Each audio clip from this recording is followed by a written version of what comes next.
Dans le prochain épisode de Un si grand soleil, tandis que Driss retourne en prison, Elisabeth prend une décision radicale. Arthur commence quant à lui son nouveau travail. Attention, les paragraphes qui suivent contiennent des spoilers sur l'épisode d'Un si grand soleil diffusé demain soir sur France 2. Si vous ne voulez rien savoir, ne lisez pas ce qui suit.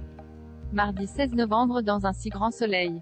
Driss retourne en prison à l'hôpital. Yann tente une dernière fois de faire parler Driss au sujet de son agression.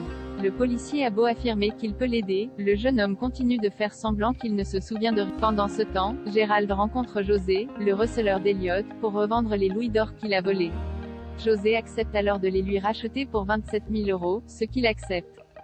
Sans attendre, Gérald appelle Jasmine pour lui annoncer la bonne nouvelle. Soulagée, la mère de famille remet les clés du défunt dans la boîte contenant ses effets personnels et reçoit ensuite un appel de Yann qui aimerait qu'elle réussisse à convaincre son fils de collaborer. Dans la mesure où elle se dit certaine que Driss ne risque plus rien, Yann précise que lorsqu'on a des ennemis en prison, on reste une cible.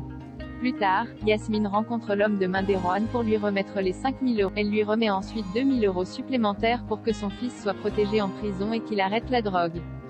Si dans 3 mois le deal a été respecté, Yasmine s'engage à leur verser la même somme tous les mois. De son côté, Driss est de retour dans sa cellule et craint que ses agresseurs s'en prennent une fois de plus à lui. En fin de journée, Yasmine promet à sa fille qu'il n'arrivera rien à son frère. Elisabeth prend une décision radicale. Laurent est tellement stressé à l'idée d'aller travailler, qu'il en est malade. Elisabeth ne lui adressant plus la parole depuis son erreur avec le contrat d'assurance, le comptable craint de se faire licencier. Sa femme essaie alors de le rassurer et l'encourage à croire en lui.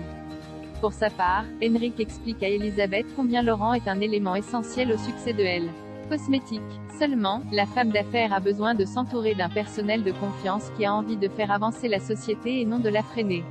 Après qu'Henrik lui a rappelé que son collègue a fait une erreur en raison de la pression excessive qu'elle exerce sur lui, Elisabeth, agacée, le somme sèchement de sortir de son bureau. Elisabeth, qui a déjà pris sa décision, souhaite licencier Laurent pour faute grave, tandis que Guilhem indique qu'il s'agit simplement d'une faute simple d'un point de vue juridique. Elisabeth veut se débarrasser de lui au plus vite, peu importe le motif.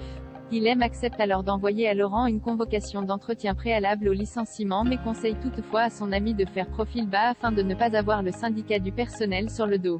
Arthur commence son nouveau travail. C'est la première journée d'Arthur en tant que brancard. Devant son enthousiasme, Alain lui signale qu'il risque d'être confronté à des choses difficiles mais il se sent prêt. Malheureusement, la première journée d'Arthur se déroule sur un rythme et il enchaîne les erreurs et les maladresses. De retour chez lui, Arthur raconte sa première journée à sa mère. Fatigué, il regrette que ce job n'ait rien à voir avec la médecine. Après l'avoir recadré, Alice lui demande de faire preuve d'un peu plus d'humilité.